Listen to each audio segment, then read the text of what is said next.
Ladies and gentlemen, welcome to the Tim Dillon Show. Lindsey Graham is no longer with us. And, this is a tough moment for our country. And it says CNN, he asked a staffer to call 911 after reporting chest pains. But most people are saying he was blown up in a Ukrainian drone facility that he was inspecting by Russia. That Russia might have either poisoned him or they might have blown him to bits. I love these drones. They look good. I love a drone. That's probably the last thing he saw was a drone. I love these drones. They're big and hard. They fly through the air, these drones, and they kill a lot of bad people. Some people gotta be killed. I don't know. It feels like people are saying that the timeline does not add up and that Lindsey Graham, who seemed fine, but I mean, Trump said that his dad died of the same thing around the same age, Lindsey Graham's father, and that genetics is genetics. But I want to imagine Russia blowing up a drone facility where Lindsey Graham is. I think it's a better way for him to have died. And I want that to be the lasting image I have of Lindsey Graham in my mind, just kind of like in a drone factory, hot, sweaty men and big drones. Just kind of in his happy place, sweaty military guys and big drones. And what will you do with these drones? I love these drones. Yeah, I mean, he toured Ukrainian drone factory before his sudden death. What a weird thing to do, to tour a drone factory. What an odd thing to do. He went to a drone factory to take a tour. He loves death. I love these drones. He loves death, that guy. He liked the machinery of death. And Graham was reportedly shown vampire bomber drones, also known as Baba Yaga, as well as the Shrike FPV drone and the P-1 Sun Shahed interceptors. He was happy as a pig in shit. They were a bunch of sweaty guys were showing him the drones in the factory. It was a hot summer day in the Ukraine, and he was walking through the drone factory. And listen, the guy had a life. The guy had a life, and it was an American life. It was a very American life to kind of be this kind of deeply closeted Southern warmonger. It's not at all out of place here. It's a very American life. No one should doubt that. I've got this new theme where I'm not even talking about right or wrong. I'm just going, is it American? It's the month of July. So during July, I've really tried to think to myself, like, is this American? Is this on brand? And it is. To be like a Southern, deeply closeted Southern guy, sipping sweet tea, close relationship with his sister, and loves war. And loves war, because that's what men do. They go to war. And he loved war, and he loved money, and he loved power, and he loved having that ability to go into Washington, D.C. and order a bunch of people into combat. And, maybe Russia poisoned him. Maybe that drone factory blew up. Maybe it was a sudden illness, but it feels like, or maybe he got so excited during the drone tour. He got so excited that he went back to Washington, D.C., and he autoerotically asphyxiated or something, like maybe he just really got so excited by this whole thing. It was so sexual. It was so hot that he just went back to his house and just started, because the drones are kind of phallic, and just imagine, I think there was a part of him that imagines being pierced by a drone. Like, listen, getting fucked by a dick is nice, but imagine a drone. Imagine the mechanical nature of being fucked by a drone. Like that. And I think it might have awakened something in him, that idea of that kind of man and machine, this idea that he could maybe have sexual relations with a drone, that it could potentially, enter him.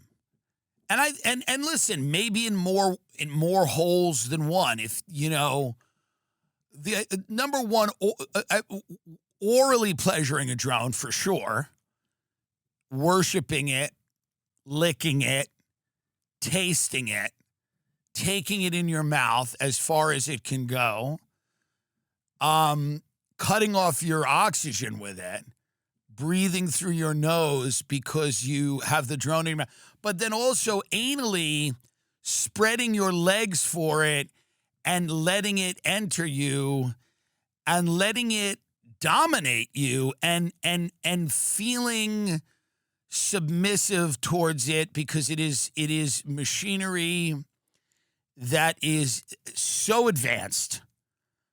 It's just a highly advanced machinery. Imagining it turning you, take a look at that.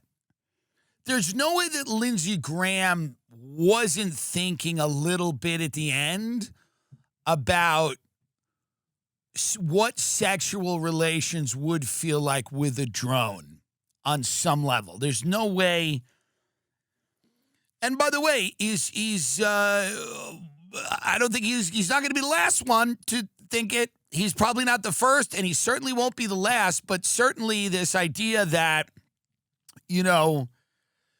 maybe he was very excited because this idea of just kind of like, being submissive to a drone and respecting the power of the drone, could be something. Could be something. The idea of it, I think, certainly got Lindsey Graham excited. There's no way it didn't. And by the way, why not? Why not? I mean, I think that we have to stop kink shaming people like Lindsey Graham, but I do think that there's no way he wasn't a little bit turned on during that drone inspection. Which, again, such a weird thing. Here are the drones. Ooh, I like these drones. You're such a silly Billy with your drones.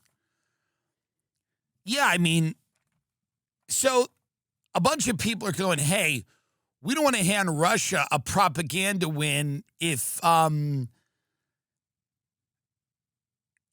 it comes out that they poisoned Lindsey Graham or that they killed him or that he died in the explosion of the Ukrainian drone factory, which, by the way, I guess I'm sure, obviously I'm not an idiot. I know that on some level it would be a propaganda win, but also a lot, like, there would be a lot of people in our country who didn't care.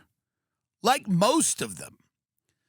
Like almost all of them wouldn't care if any of these people, by the way, if Russia got Ted Cruz or Lindsey Graham or Mitch McConnell, like, I don't know, most people in our country wouldn't care that much, including me. I hope that doesn't sound unpatriotic, but we've been arming the Ukraine to blow the shit out of Russia for years. And I'm not blaming the Ukraine. Russia invaded them. But this is a war. And if Russia decided we're going to kill an old senator that most of you don't like anyway, and the ones that do, like, it's like a tiny group of people that are directly making money from the decisions this guy makes. Most people don't even know who he is. So we'd have to do so. The problem is if it came out that Russia did this, we'd then have to do something. We'd have to like take offensive action against Russia because they maybe killed Lindsey Graham. I would not demand that of the government. If they literally, if it came out definitively that Russia killed Lindsey Graham, I would just go, well, live by the sword, die by, the guys inspecting drone factories in the Ukraine, Moscow and all of these other cities in Russia are getting hit by Ukrainian drones all the time. Why would they not kill that guy? He's like the loudest voice, one of the loudest voices to keep the party going over there. Keep the party going. Why would Putin not go, if we can, maybe let's kill this guy? He's in the Ukraine inspecting a drone factory? Why is he even doing that? He's doing it because he likes it. He's doing it because he likes it. You don't go, this is a beautiful time in our country, the summer. It's like one of the times people enjoy. You don't voluntarily go to the, unless Trump served him up on a silver platter to Putin, which is also very possible. Trump might have texted Putin, just kill Lindsey. He's there right now. Putin might have said, I'm fed up with your shit. I'm going to invade Poland or something. And Trump goes, just kill Lindsey. He's in a drone factory. I'll tell you exactly where he is. Mafia shit. By the way, that's maybe what happened. That's maybe exactly what happened. Trump might have said, hey, listen, we know where he is. Just promise me you'll make it quick. This is straight up mob shit. And Trump's like, we're going to say he died of a brief illness. Make it quick. I forget the movie I'm quoting, but then somebody goes, we'll do it and we'll do it our way. It's a mafia movie or it's Sopranos or something. I forget what I'm quoting. But this is maybe what happened. I want you to imagine this. Putin says to Trump, I've had enough. I'm going to use like nukes or something in Ukraine. Like, I've had enough. I got to do something here. And Trump goes, listen, just kill Lindsey Graham. He's in the drone factory. He'll be there in 2 days. Just kill him. Kill him. We won't say you did it. You can kind of say you did it, wink and a nod. Your people will know you did it because that's kind of the way Russia operates. The people in Russia don't need a headline to know what happened. Like when the Prigozhin guy went down, when his plane went down, people immediately knew. They're like, yeah, that's what happened. So like Trump might go, we don't want this public. And Putin's like, yeah, I get it. And Trump's like, just get rid of Lindsey Graham. Will that satiate you for a little bit? And Putin's like, yeah. Putin might have asked Trump. Putin might have said, we're going to kill Lindsey Graham. And Trump's like, yeah, all right. Trump doesn't care. Trump goes, yeah, just kill Lindsey Graham. Just kill Lindsey Graham. That'll buy us a few months. Kill Lindsey Graham. Your people kind of know you did it. It'll buy us a few months. You know, folks, I cannot say enough about Ethos. In fact, it's actually damaged my friendships, how much I discuss Ethos. Because ethos.com/Tim is where you need to go to get life insurance immediately, same-day coverage. No doctor's exam, no bullshit. They're basically they're on your team. Hey, how about that? Hey, how about someone on your team? You can get up to $3 million in coverage. Some policies are as low as $30 a month. How about that for once in your life? Someone on your team. And you'll get the lowest rate from their network of trusted carriers. They have 4.8 out of 5 stars on Trustpilot with over 4,000 reviews. Hey, look, finally someone is on our team, honey. Our life is better because of Ethos. 10 minutes to get covered? 10 minutes with life insurance through Ethos? That seems crazy, but I know it's true. Trustpilot ratings as of 6/1/2025. What are they? I think 4.8 out of 5. Yeah, it's the top. What are you, nuts? Finally, someone has your back. Ethos. They have your back. They're on your team. Honey, we're insured. My life is insured. It has value now. My life has value now. $3 million. You can do that joke. I'm worth more dead than alive. Hey, honey, I'm worth more dead than alive. That's ethos.com/Tim, ethos.com/Tim. Application times may vary, rates may vary.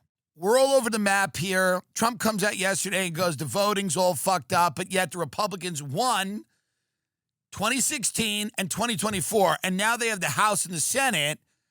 They have all of those races they won, and they won the presidency. And he's claiming that the voting is the biggest issue. They genuinely, literally right now have they have the Congress, the House, the House, the Congress, Senate, everything. Kind of most of the Supreme Court. Thomas Massey made that point. He's like, we kind of have all of the things we could want. And they're going out and going, the election was stolen. Now, by the way, I'm not saying there's no voting problems. There's probably voting problems. There's weird laws in California that let people show up to a polling station with a bunch of ballots, go, hey, my whole family voted, and here's what they think. That's weird. But Trump's out there talking about voting. He's the president.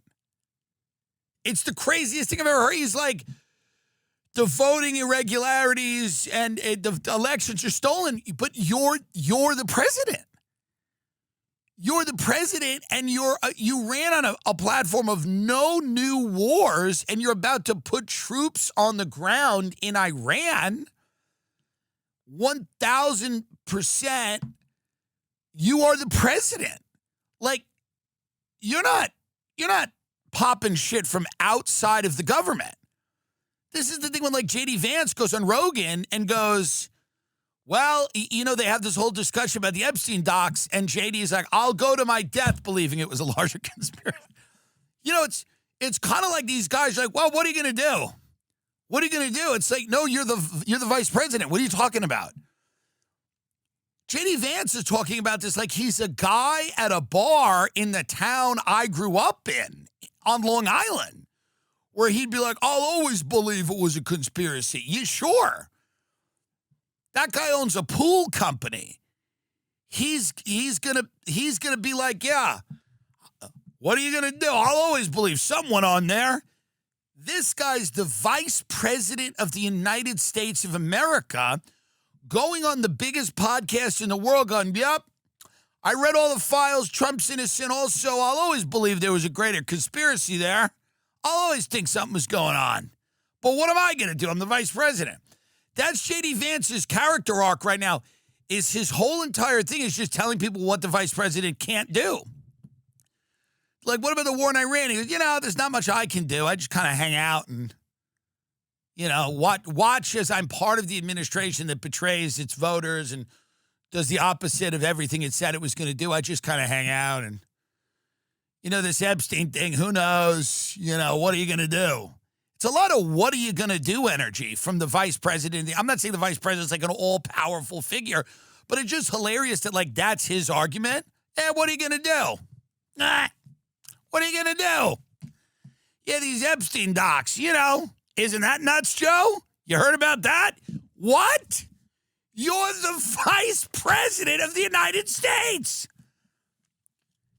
They keep trying to play this game where they're like this folksy, kind of like relatable, like, yeah, these fucking elites with they're fucking the kids, they're stealing your money. What? Who? You are doing it. You're the ones who are doing it. And they're relying on the fact that some of their most ardent supporters, the ones who aren't directly being paid off, are the stupidest people in the world. So that still works on them. They're like, yeah, fucking Hillary. Hillary Clinton. Fucking Hillary Clinton. They're in the White House. They have the Congress. They have the Senate. They have the Supreme Court. It is them. It is now them. I don't want to hear about the deep state anymore. You're playing me for a fool. You're playing everyone for a fool. You brought in Kash Patel. You brought in that other guy, Dan Bongino. You threw him out or he left, whatever. You brought in Pam Bondi and then threw her out. I'm sick of hearing about this deep state. All of these people, you have to be one of the stupidest people in the world to fall for this shit at this point. You are peddling the dumbest, most, by the way, I hate to use this word, but cringe. It's literally cringe. You watch this and you go, I feel so disgusted by the fact that they think people are still gonna believe this shit. Well, it's the deep state. It's the deep state. You guys covered all this shit up. Polymarket has it like that. We're like the odds to put boots on the ground before 2027 is almost 30%. It's like a 26% chance. I think it's much higher than that. I think they're wrong on this because there's nothing to do. There's nowhere to go. There's two options here. Nuke, boots on the ground. And you've got a guy in there who might do a combination, might do one or the other. He might do both. Who knows what the fuck he does? And they know, Israel knows that they can't allow Iran to be anything functional.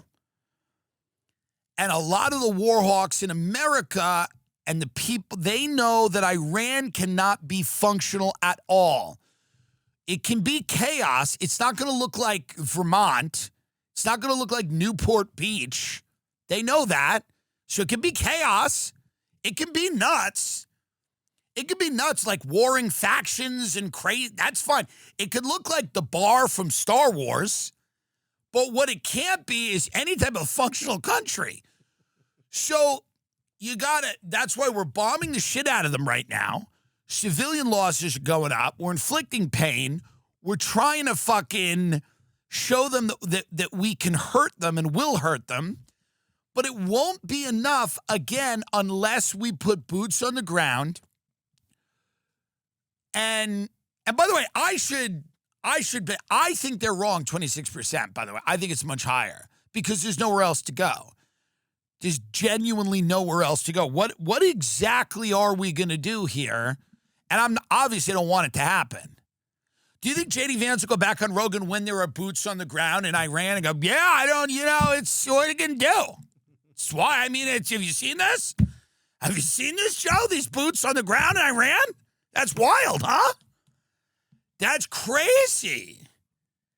He has like this detached intellectual thing he does. J.D. Vance, like he's not a part, like he's like a commentator. He's like, he's like, well, yeah, this is, it's interesting, this Epstein stuff, huh? It's interesting. So I wonder when we have boots on the ground in Iran. Yeah, here we go. Let's. This is J.D. Vance, friend of the show here, talking about Jeffrey Epstein on the Joe Rogan podcast. What I have seen, and I've looked at most of the files, is that they're just... By the way, can we stop for a minute? How does he have time to, write a book, read all of the Epstein file? How does he have the time to do this, by the way? Is there... He's wrote a book. He's reading all of the Epstein files. When's he doing that? He's also a dad, a husband, the vice president. When's he doing that? What is he doing? Is he reading them to the kids at night? Is he reading the Epstein files to the children? Is that the reading material for the household? How exactly does this work? That you're reading the Epstein files every day? Is that odd? Anyway, let's listen here. What I have seen, and I've looked at most of the files, is that there just wasn't dispositive evidence. And if that dispositive evidence ever existed, it was probably destroyed after 2006, 2007. Now, again, in our defense, yes, was there some bitching and moaning, and was there some back and forth? Yes. But we eventually collected 6 million documents as part of... It wasn't 6 million. It wasn't 6 million. The president, people say the president that was a Holocaust joke. Documents. Those of you paying attention, that was a joke about the Holocaust. I'm not saying the Holocaust wasn't 6 million, but what an odd number of documents. J.D. Vance is screaming 6 million. What a strange... All right, continue. The idea that Donald Trump could not have killed that legislation, especially with the United States Senate, is a joke. He absolutely could have killed it. What did he do? He actually said, nope, we're going to release these files. He thought, he was annoyed by the story. He was annoyed by the Democrats accusing him of doing things bad. By the way, do I think there is any... I've never seen a single piece of credible evidence. Stop it for a minute. He was annoyed that the Democrats were... Can you play that again? He absolutely could have killed it. What did he do? He actually said, nope, we're going to release these files. He thought, he was annoyed by the story. He was annoyed by the Democrats accusing him of doing things bad. He was annoyed that the Democrats were accusing him of doing things bad. It was annoying to him. Yeah, I mean, this is, again, the demographic of people that this appeals to or that this works on. I mean, I've met some of them, so I know who they are, and I'm not going to claim that I don't know them. I know some of them intimately. And it's not even J.D. Vance's fault. It is his fault, but it's not his fault that he's a specifically terrible character. They're all in the mafia. It's just a mafia. It's a mafia family. That's all it is. You just got to go out and you go, well, it's actually, he didn't do anything wrong. I looked at everything myself. He didn't do anything wrong. He was with me the whole night, Your Honor. He couldn't have killed the...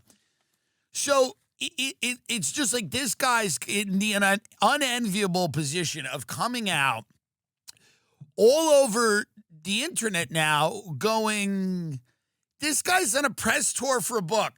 We're days away from troops on the ground in Iran. The Middle East is a total nightmare. The economy is a nightmare. The Straits of Hormuz, there's going to be a massive oil crisis soon. And they've given so much money to big tech and AI, the flock cameras, all of this stuff. All of this, they're building a surveillance state with this money. They're building a digital surveillance state with the money. And he's got to do this kind of aw, shucks. Isn't it wacky? Joe, isn't it wacky? Isn't it wacky being VP? It's so wacky. I tell myself all the time. I have to pinch myself. It's crazy. So now, by the way, just to remind everyone what this was here, let's play this clip today about what Epstein was doing. God only knows. And I want to play this clip for people because there is this idea, for whatever reason, that Jeffrey Epstein was like a Gatsby-like figure who surrounded himself with young, mostly legal-aged women, And though morally questionable, was not a guy that was into, wasn't a pedophile, or nothing he was doing was illegal, or that he wasn't blackmailing anyone, or that he wasn't like working with. I know JD says that thing on Rogan where he's like, yeah, he had relationships with this intelligence agency and that one, and he was all over the map, and I'll go to my death believing there was a greater conspiracy. But basically what JD is saying is like, we don't plan to do anything about it. We don't plan to flesh out the dimension of whatever, quote, conspiracy there was. We don't want to find these things out. Although we have to concede that there's some real questions to be asked, because we know you're all not that retarded. We know that some of you have some level of your brains that are still functioning. Some level of your brains are still functioning. I know that they're soaking in frappuccinos and energy drinks, and you're having strokes on the way to work and everything. The air quality's bad. There's fecal matter in the ocean. We've poisoned you 9 ways till Sunday. Your kids are chewing Adderall. We get it. We know how much we've broken your attention spans and brains. Algorithms corrupt your ability to focus on anything for more than 20 seconds. But still, even in that insane hellscape that we've created, some of you are able to focus, and we can't tell you that there's nothing to see here, which, by the way, we tried 2 months ago. When this whole thing happened, we tried to go out and go, man, nothing to see. Nothing to see here. We were wrong. Sorry. But then we've actually had to, because when the evidence came pouring out, we had to come out and go, no, yeah, this is weird. This is weird. Here is this is 60 Minutes Australia, right?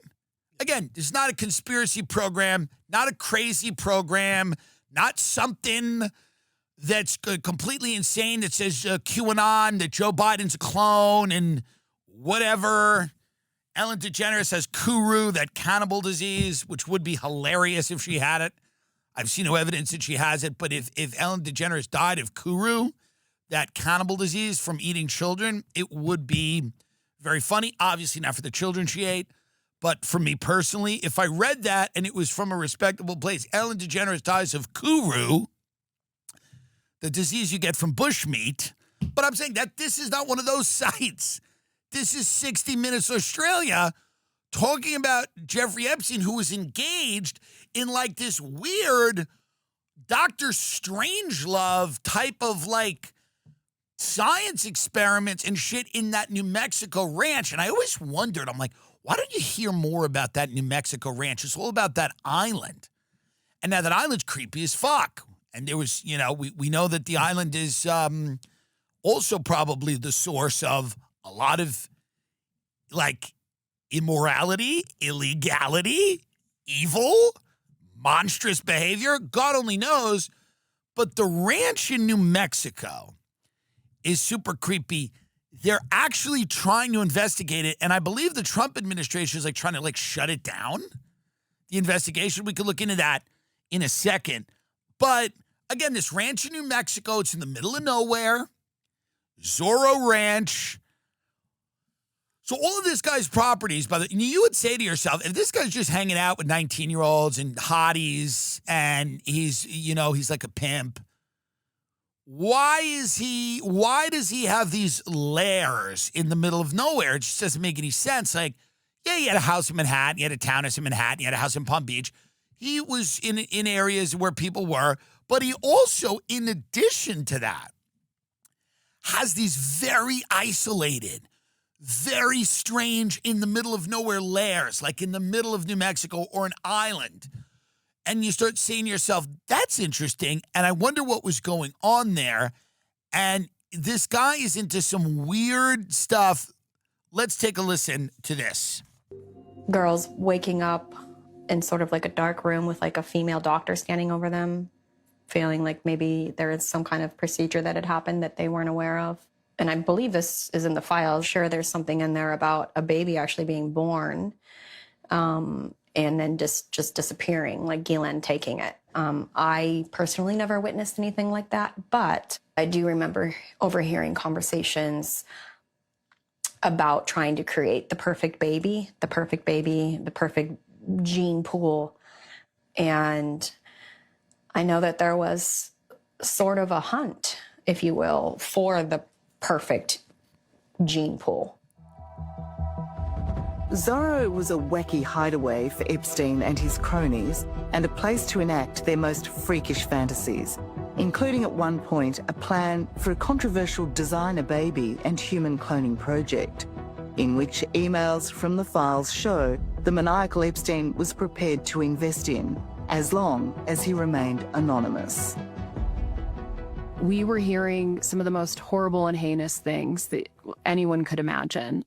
The allegations span everything from the harvesting of sex organs to allegations of women having forced abortions or forced pregnancies, or coerced pregnancies. I think when we think about the stories and the span of stories, it sounds fictional. It sounds like a horror film. Well, there you go. Forced pregnancy, friend of the show, Jeffrey Epstein.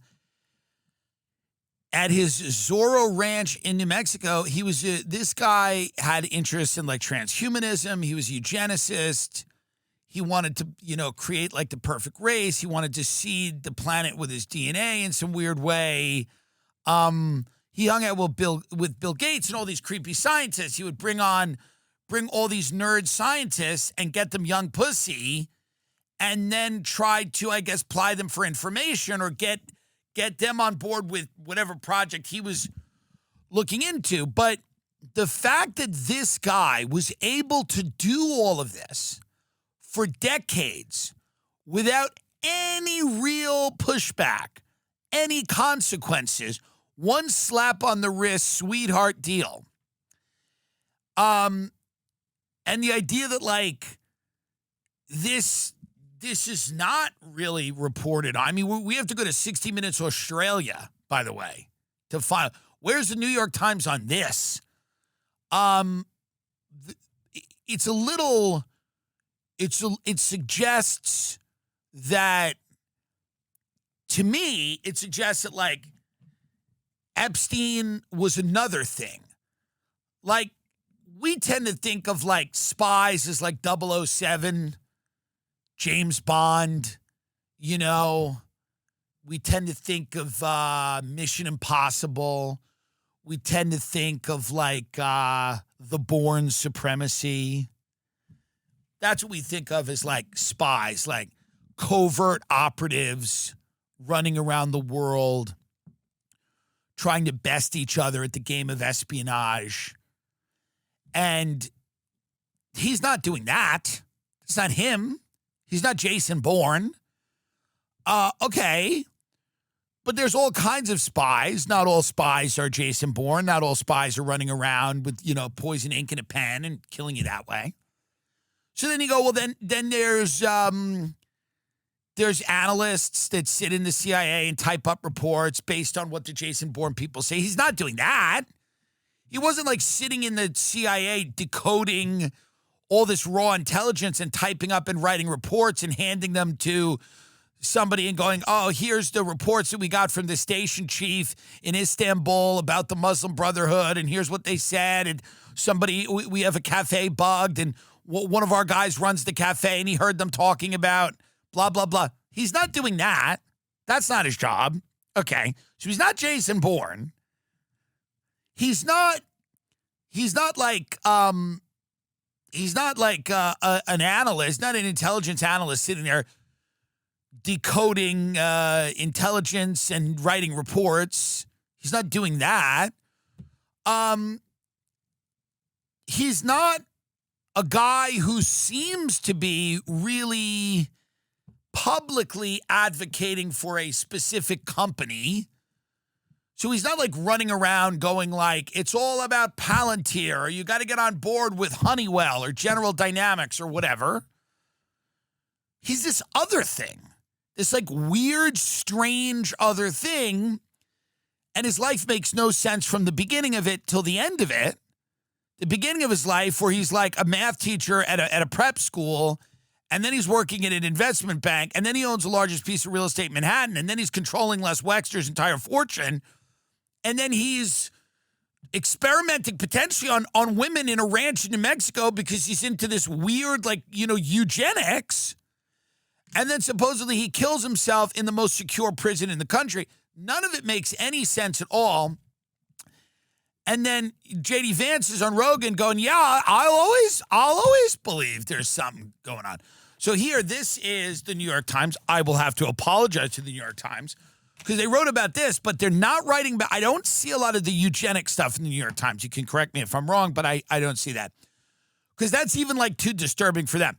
But New Mexico accuses Department of Justice of obstructing Epstein Ranch inquiry. New Mexico's Attorney General unveiled a letter he sent last week to the acting U.S. Attorney General Todd Blanche, accusing the Justice Department of withholding critical evidence. They don't want this solved, by the way. They don't want it solved. They're not going to solve this. They will not solve this. Raul Torres, New Mexico's top law enforcement officer, first requested original documents related to the convicted sex offender Zuro Ranch property in February. He said he reiterated the request 5 times in the following months through a range of channels, but Justice Department officials so far had not responded. The records contain names of survivors, witnesses, co-conspirators, and other individuals who may aid the long-delayed state investigation into the deceased financier's crimes in New Mexico. They're not opening this can of worms. They're not going to do it. They're not going to do it because it leads to something that's good. It's going to be more questions and answers. Like they're going to go what was this guy? And then how many of those guys are there? That's the other question. How many Epsteins are there? Because now, every article written about him is he was a special guy. He's a special guy. Charismatic, intelligent. He had powerful friends. He was a special guy. But how many of those guys are out there where their lives make no sense? In the world that we understand, Jeffrey Epstein's life makes no sense. It would be like describing an alien to somebody who didn't need oxygen and could survive, without any type of sunlight or whatever. You're talking about a guy who there's not one thing about his life that makes any sense at all. And you're left with this idea that there's gaping parts of the world that you just don't know anything about. You go, I don't even know anything about how this even works. Even as a conspiracy theorist, you go, I don't know anything about it. Because it's strange even in that sense. Because you go, what is this guy doing? So it's possible he's just a super motivated pedophile.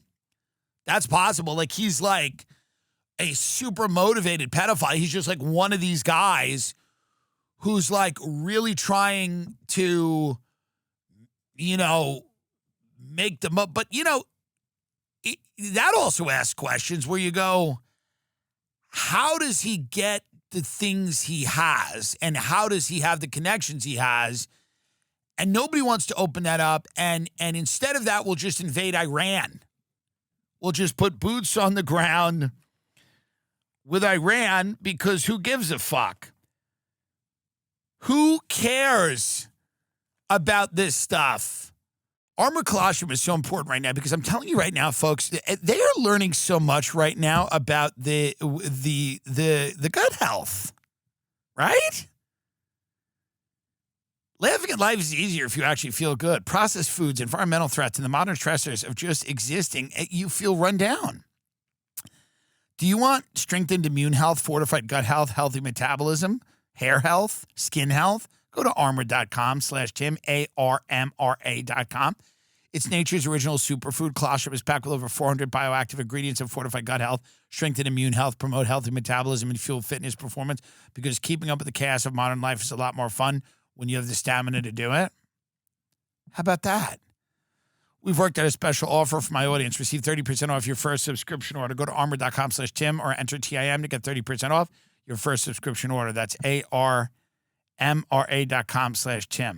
UpWork is big. Scaling a business takes the right expertise at the right time. UpWork's help growing teams quickly bring in specialized freelancers. UpWork is a one-stop platform to find, hire, and pay expert freelancers across web and software development, data and analytics, marketing, business operations, and more. With Business Plus, you can access the top 1% of talent on Upwork. With an AI-powered shortlisting, you'll get matched to the right freelancer in under 6 hours. No endless searching required. UpWork also cuts down operational hassle by handling things like contracts and payments in one place so you can spend more time running the business. Thousands of growing businesses already trust UpWork to hire flexible, high-quality freelance talent for everything from one-off projects to ongoing support. It's free to sign up, and posting a job is easy. Visit Upwork.com/Tim right now and post your job for free. That's Upwork.com/Tim to connect with top talent ready to help your business grow. That's UPWORK.com/TIM, Upwork.com/Tim. Trump leans toward expanding U.S. military operations in Iran. This is from The Times. While preferring diplomacy, Trump was briefed this week on options, including the use of ground troops and bombing Pickaxe Mountain. He's going to do it. He's going to do it. He's going to nuke them. He's going to probably nuke them. I mean, they know they've got the one president in there that might use a nuclear weapon. No one else would. They know they've got the guy that may just say, fuck it. He might just get up one day and say, fuck it.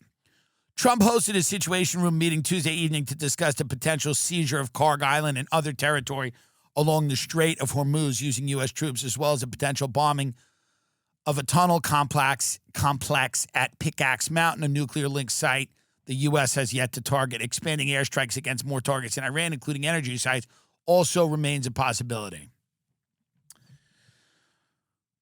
The discussion was one of multiple formal and informal conversations Trump has had in recent days with senior officials, including J.D. Vance, Pete Hegseth, Marco Rubio, Dan Kane, the chairman of the Joint Chiefs, etc. They know. They've got a guy in there who, depending on his mood, could very well use a nuclear weapon. And there are people probably behind the scenes pushing for that, going, listen, you're either going to go down in history as losing this war, or you're going to use a nuke. And I know it's going to be tough, and it's going to suck, and the rest of the world's going to get mad at you. I think China and Russia have probably said that they won't stand by and let us use a nuke, but they probably will.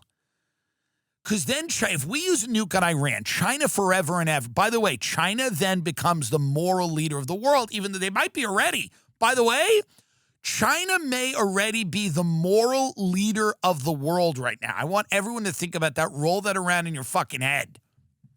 And if we use a nuclear weapon, China will emerge as the clear humanitarian alternative.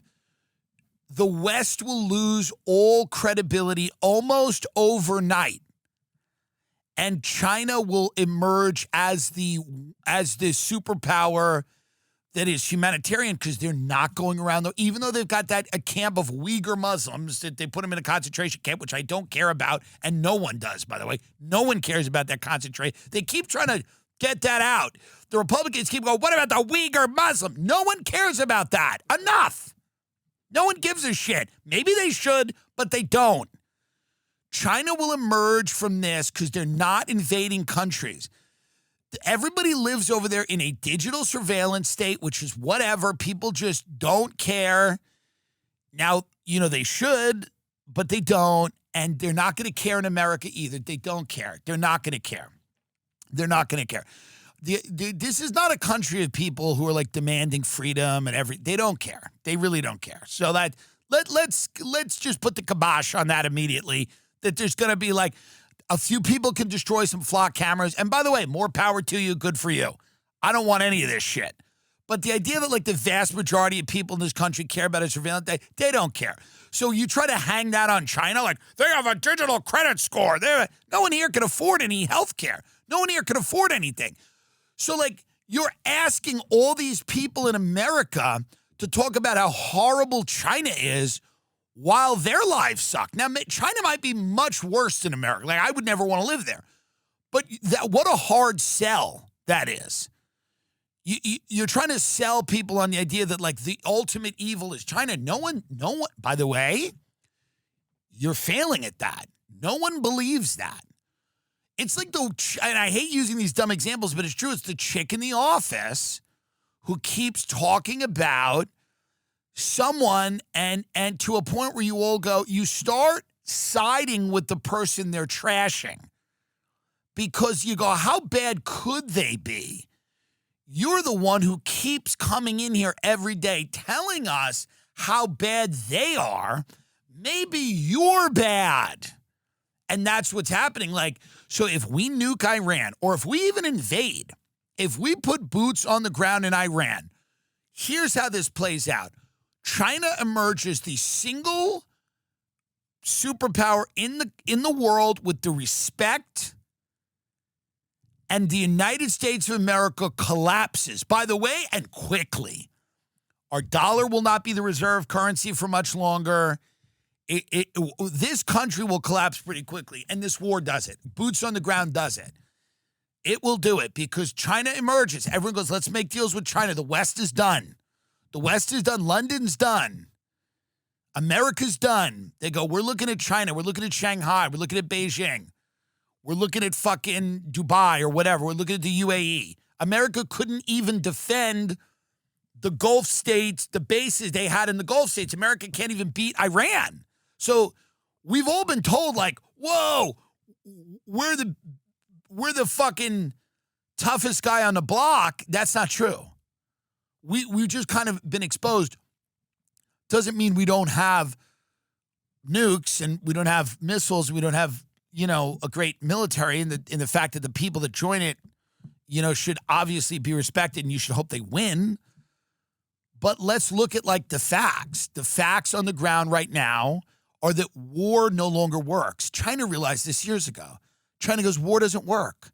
If China thought war worked, they would have invaded Iran years ago. I'm sorry, not Iran. Taiwan.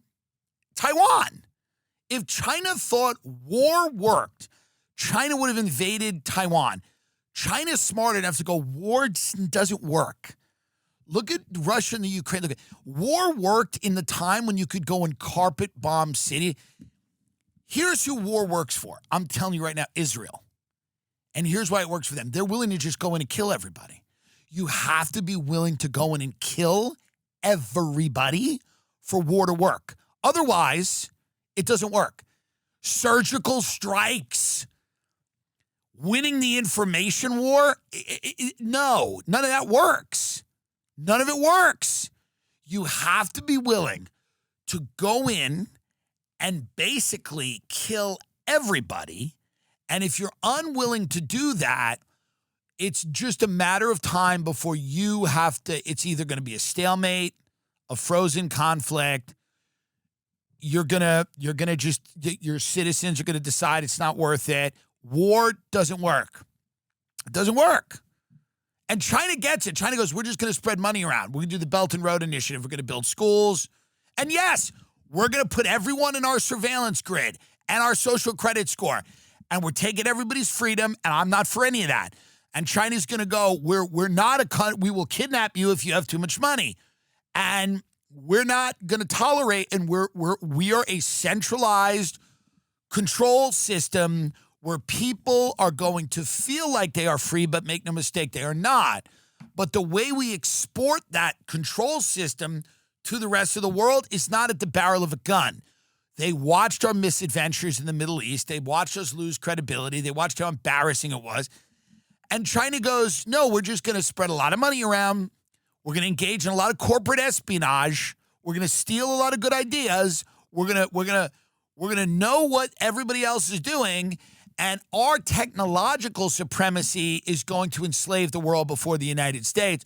The United States is going to go bankrupt themselves with wars. And Russia can bankrupt itself with wars. Because they're still living in the last century when you could do this, when you could invade Ukraine and it would work. It doesn't work. It doesn't work. The fact that they just had to kill Lindsey Graham to feel good about themselves, Russians had to kill Lindsey Graham to just feel good about themselves. They should have been able to win this thing already. America should have been able to win this. Here's Lindsey Graham, by the way, suggesting Israel should nuke Gaza. This is Lindsey Graham. This is a great eulogy for him. Friend of the show, Lindsey Graham. So when we were faced with destruction as a nation after Pearl Harbor, fighting the Germans and the Japanese, we decided to end the war by bombing Hiroshima and Nagasaki with nuclear weapons. That was the right decision. Give Israel the bombs they need to end the war they can't afford to lose, and work with them to minimize casualties. Well, can I say this? Why is it okay for America to drop 2 nuclear bombs on Hiroshima and Nagasaki to end their existential threat war? Why was it okay for us to do that? I thought it was okay. To Israel, do whatever you have to do. He must have had so much fun in Israel. He must have said he was probably checked into a hotel in Israel, and then immediately balls were just bouncing off his chin for 48 hours. He must have had so much fun to be this explicit, to be like, just nuke him.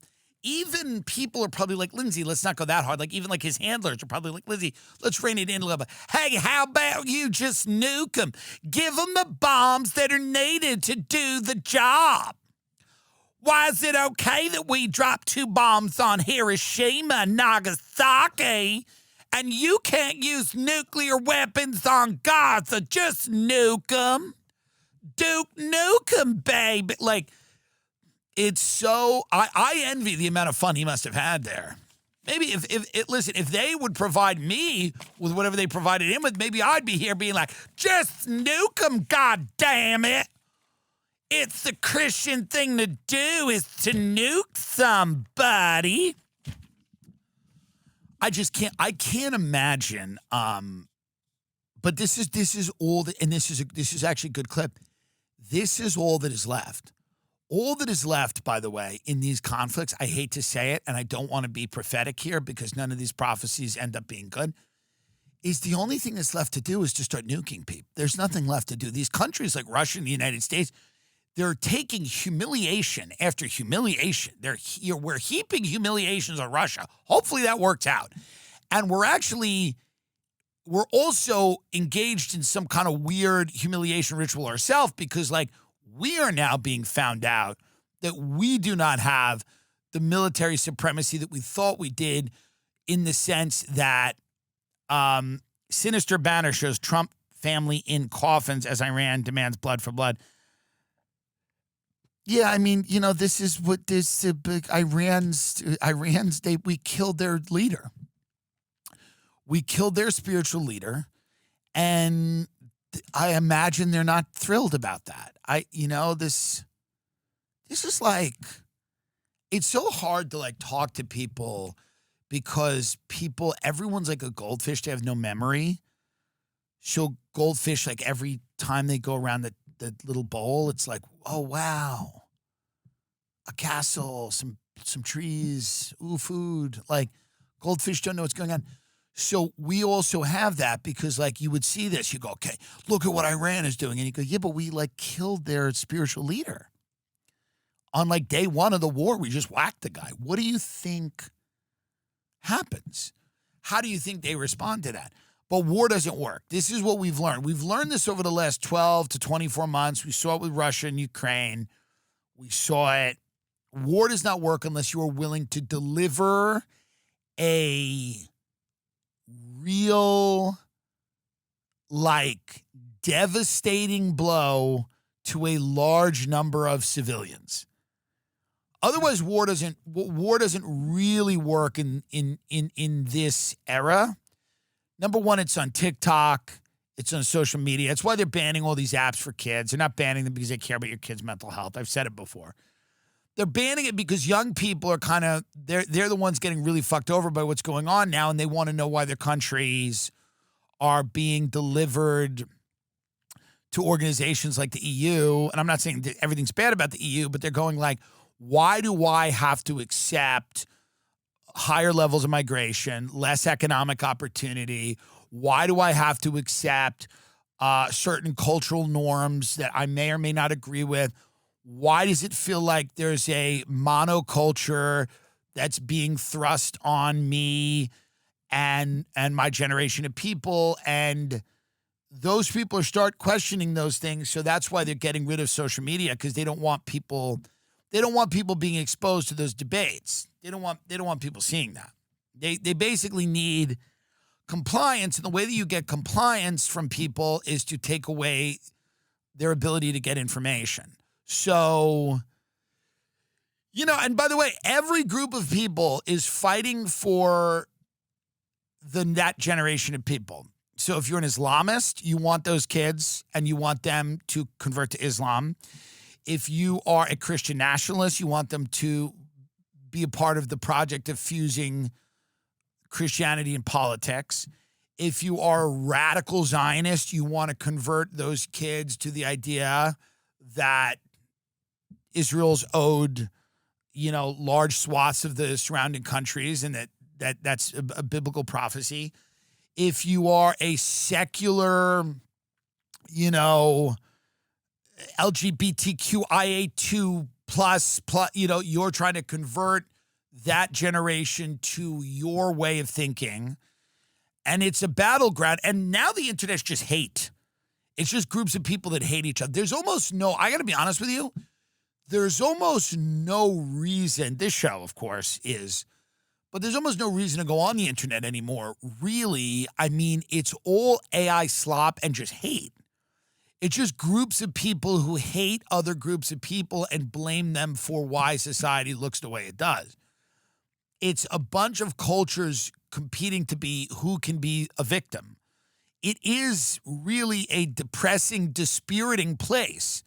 But make no mistake, they're not taking it away from young people to safeguard their mental health. You can't say this. We should take away TikTok because it fucks with young people's mental health, but also we should draft them to fight Iran. Because, by the way, I imagine, and again, not a doctor, but I imagine that would do something to their mental health as well. Putting them on an aircraft carrier and putting them in the Persian Gulf, that might do something to their mental health as well. I'm aware TikTok drives up anxiety, but you can't make the argument that you are trying to safeguard young people's mental health if you are willing to ship them to Iran. That just doesn't work. That's the craziest thing I've ever heard. You know where these kids can finally get rid of their anxiety? On a flight to Iran. It doesn't make any sense to anybody. And this is an old way of running the world. China's realized this years ago. China's like, it's not going to be wars. It's going to be a digital surveillance grid that everyone lives under and everyone will be happy enough. This is what China has realized. China is like, listen, we're going to put everybody, we're going to wrap the tentacles of the digital control grid slowly around people by giving them money, making investments in their infrastructure and their economy. We're going to do that. And let America run around the globe with a gun, losing wars, bankrupting itself. Let Russia do the same thing. Let Israel do it. China is sitting back, and again, no fan of China, don't want China to win, but how's that going? China's going to emerge from this as the leader of the world, and may already have, for two main reasons. Number one, China has realized that the ways of dominating the globe that existed for thousands of years are no longer effective. They're no longer effective. You're not going to be able to whack the leader of a country and see everybody fall in line. You're not going to be able to show up with a bunch of aircraft carriers and fighter jets and take over a country of 90 million people and get them to think the way you think. China knows that's not effective. They know that. And the second reason China is emerging as the leader of the world is because the things that they are putting their energy into are the new ways to dominate the world, which is a massive digital grid that everybody will exist on. That's 1,000% where it's all going. I don't like where it's going. I've been very honest about not liking where it's going. But they know that's where it's going, and we know that's where it's going. That's why we're trying to do it here, and they're doing it there, and whatever. But they're just watching us take L's. We're just stacking L's. And the only way to get out of this is to Trump start firing nukes. I hope he doesn't do it. But he's a lunatic. So, and when Trump nukes Iran, J.D. Vance will go right on Rogan and go, pfft. I mean, Joe, isn't it crazy? Isn't it crazy that Trump, the president was very clear in the beginning of this that he didn't want Iran to have a nuclear weapon. And, we got to a point when we had to deliver quite a devastating blow to Iran. And it's unfortunate, lots of people died. I'm a Christian, Joe. I hate that. I hate seeing anyone die, of course. I was in the Situation Room when we fired the nuclear weapons at them. But, I said a little prayer. I'm a Christian, Joe. Of course, I wouldn't want anyone hurt. Of course, we did kill tens of thousands of people instantaneously. And then sometimes I just think to myself, Joe, you ever just think to yourself, isn't it crazy where life takes you? If you had told me I'd be sitting in the Situation Room when we fired nuclear weapons on Iran, I would have told you were nuts. I would have told you were crazy. And I went down, I sat with Usha, we had a nice dinner. And I said to her, I said, isn't this wild? Just look around at our life. And, she silently ate the eggplant. She doesn't, eat meat, of course. She's in that demon religion. All these demons, they don't eat meat. But I said to her, I said, what a crazy day at work. Because it's just, for me, it's another day at work. It's another day at work, Some people go and teach the kids at the school. Some people go and, trade the stocks. But, I went into work today and we vaporized a lot of people, just killed a lot of people. Joe, we killed a lot of people today, and I don't like that. Something I don't like. But, as the vice president, my job is to just kind of sit there while we nuke a country and just kind of provide my opinion. And then we just try to minimize the damage. I say a prayer. I try to provide this president with all the support he needs. But that's where we're going. That's where we're going. For J.D. Vance will be on a nuke tour. He'll be on a nuke tour. No. Trust me. J.D. Vance will be on a PR tour after we nuke Iran, and he'll be sitting there on all the podcasts. You know what I mean? He'll be on Call Her Daddy. He'll do everything. And he'll be there trying to justify the use of nuclear weapons because, unfortunately, that's the only way to go.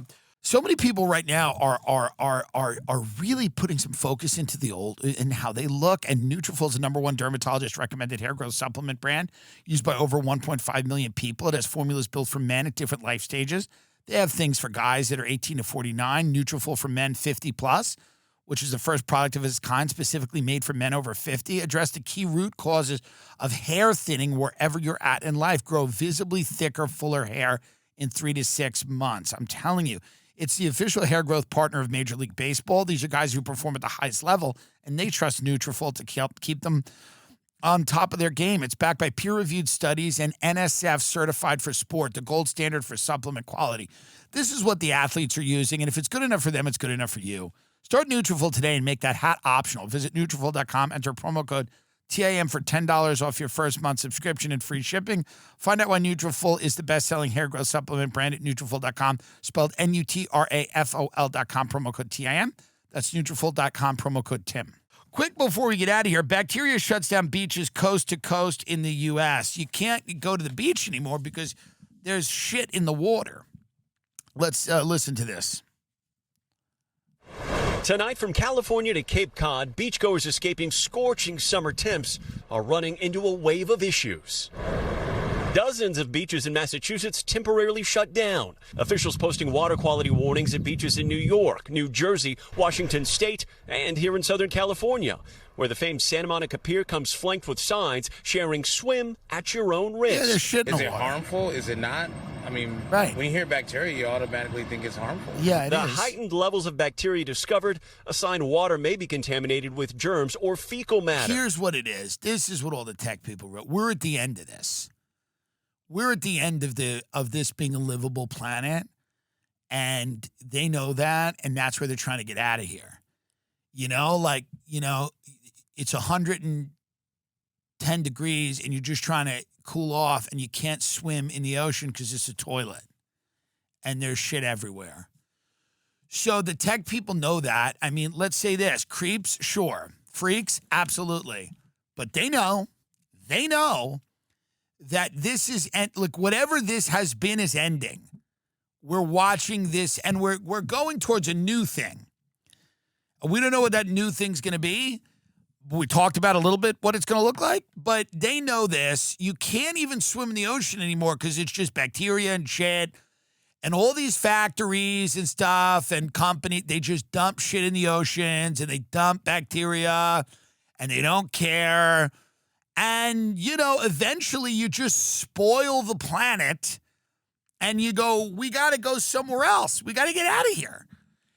We got to get out of here. And then, but before we can get out of here, we got to build the digital grid so that people can just chill in that while we figure out how to get out. Because they're going to say to people like, listen, don't go swim in the shit water. Go on this app and you feel like you're there. Like they got to build, the reason the digital grid is so important is that it will pacify the people just long enough for them to get off the planet. Trust me. That is what they want. Their goal is to get the fuck off this planet, and the way to do that is to keep everybody chill while they figure out how to do it. So they got to introduce this digital thing where they go, guys, it's a digital amusement park. You live in that. That's where you're going. That's where you're traveling. How about that? So that's what they got to do before they can just get out of here. Because, by the way, and I don't think they will get out of here. I think the ultimate folly of what they believe is they're going to go down with the ship just like everybody else. But in their minds, everybody's in their mind, they got to think this is all leading to something. So they're sitting around going, listen, nobody's fixing any of these cities. They're not getting fixed. It's, you know, crime's down in some of them, which is great. But, like, I mean, like, infrastructure, you know, they're not going to be vibrant cities anymore. We're just going to let them go. You know, the water's got high levels of bacteria. Drinking water in a lot of areas isn't safe. That's not going to get better. RFK and Cheryl, I mean, did you see this? He's like fighting a yak. This was the guy who was going to try to help the food. The food's as bad as it's ever been. That was all fake, by the way. He was going to look into all of the vaccines and the food. He didn't do any of that. It's fake. So he's like on some summer vacation with Cheryl and some yak. He's just like on his Instagram. So I'm like, he's like, we did a 10-mile hike up the mountain and I saw a yak. And then I pushed the yak with my phone and it ran away. And you're like, hey, man, weren't you supposed to, like, I don't know, like, ban the big gulp or something? They've done nothing. But all they could do is just move us to European standards on the food. They've done none of that because the corporations, Trump's a junk food addict. It's the junk food presidency. And all the people that own the big food conglomerates, they're like, well, no, you're not banning shit. They banned one dye, this one red dye. So none of it's getting fixed, and the tech people are basically like, we just have to get out of here because, yeah, here we are. This is the Health and Human Services Secretary. This is the guy who's going to fix the food. Sure. Should we get inside this thing? Maybe you should get inside the cage. Honey. Yeah, it's dangerous. Honey.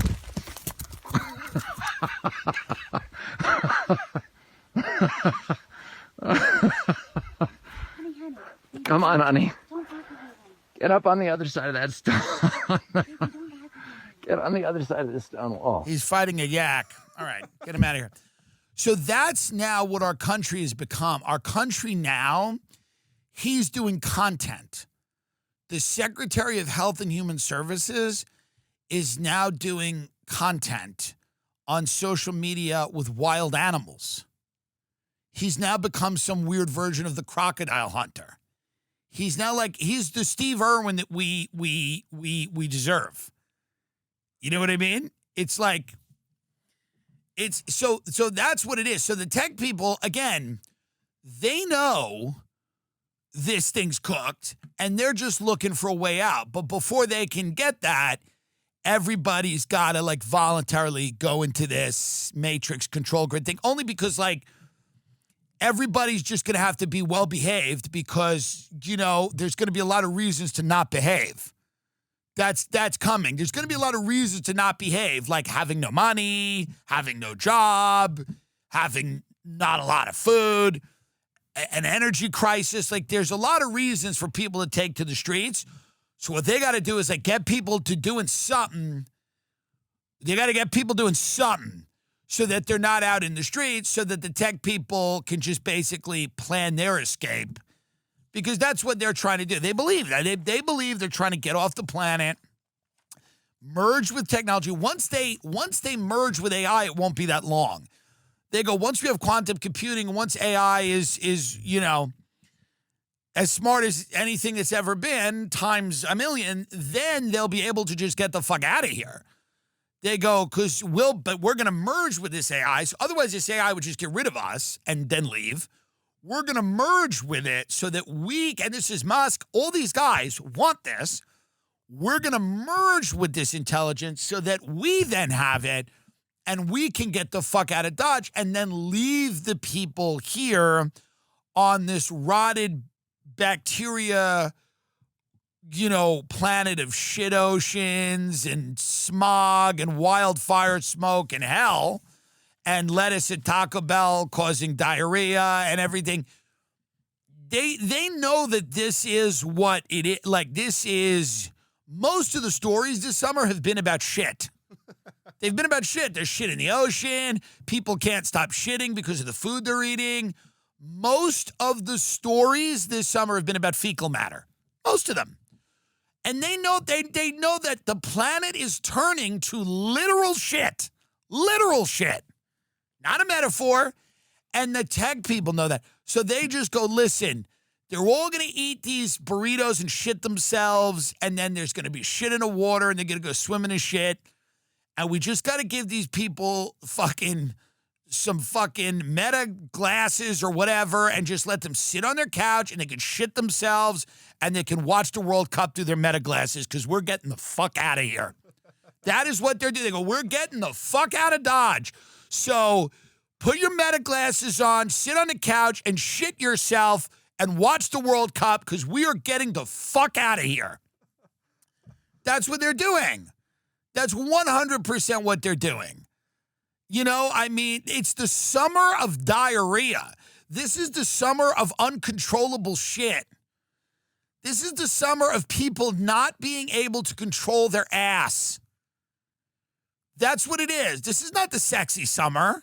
This is a shit summer brought to you by Taco Bell and then whoever is dumping all of that shit in the ocean that people are trying to swim in.